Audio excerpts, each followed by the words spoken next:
Vector से संबंधित exercise का ये प्रश्न नंबर 9। वेक्टर ए IJK के पदों में दिया है, बी दिया है, तो a प्लस बी के अंतरिक्ष मात्रक सदिश ज्ञात करना है। यहाँ से इसका हल देखेंगे। दिया हुआ है a बराबर इतना और b का मान इतना, तो इनके योग के दिशा में पहले इनका योग निकालेंगे a प्लस बी।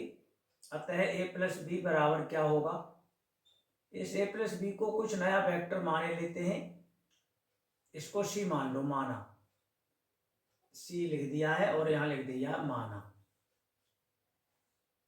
ये योग क्या होगा, i को जब i में जोड़ेंगे 2i प्लस के 1i माइनस के, तो ज्यादा में से कम घटाएंगे तो 2 ज्यादा है और 1 कम है तो घटा दिया, 1 बचा, और चिन्ह ज्यादा वाला 2 धन के हैं तो धन का बचा i।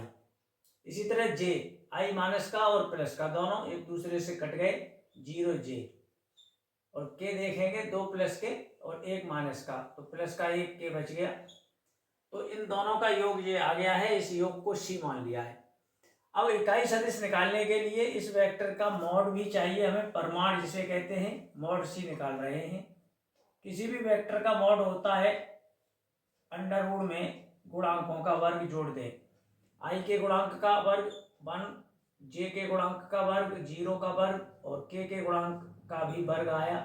इस तरह से ये सब मिला के अंडर रूट में 2 आया, तो ये इन दोनों का योग है, c से व्यक्त कर दिया है और इस c का मॉड निकाल लिया है।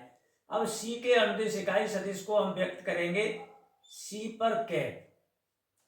जिसके अनुदिश भी इकाई सदिश निकालना है उसको उसी के ऊपर कैप लगाएंगे और इसको किसके बराबर लिखते हैं, जिस पर कैप है उसका ऊपर तीर लगाएंगे और इसी के मॉड का भाग लगा देंगे।